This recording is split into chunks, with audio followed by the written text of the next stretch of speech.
तर स्वारगेटमधील घटना शांततेत घडली असं योगेश कदमांनी म्हटलं। गृहराज्यमंत्री योगेश कदमांच्या या वक्तव्यानंतर आता वाद निर्माण झालाय। घटनेच्या वेळी मुलीनं कोणताही प्रतिकार केला नाही असं योगेश कदमांनी वक्तव्य केलंय। तर योगेश कदमांचं वक्तव्य बेजबाबदार आणि असंवेदनशील असल्याचं सुषमा अंधारेंनी म्हटलंय। महाराष्ट्रातील लेकींनी कुणाकडे न्याय मागायचा असा सवाल अंधारेंनी उपस्थित केलाय।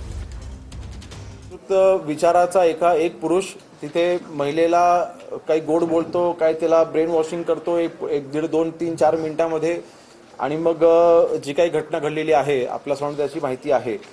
परंतु अशा वेळेला तिथे कुठलीही हाणामारी, तिथे कुठलेही आर्ग्युमेंट, तिथे कुठलेही फोर्स असं घडलेलं नाही।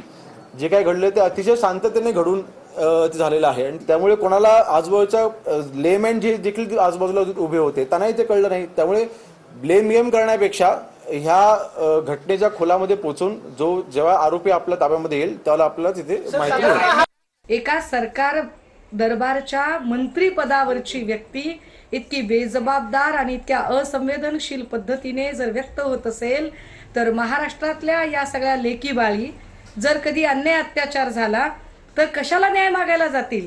कारण न्याय मिळण्याच्या ऐवजी जर त्यांना अशा पद्धतीने प्रताडित आणि अपमानित केलं जात असेल आणि त्यांच्यावरच जर शंका कुशंका निर्माण केल्या जात असतील, तर अशा लोकांकडून न्याय मागण्यापेक्षा लेकीबाळी जीवाचं बरं वाईट करणं जास्त पसंत करतील।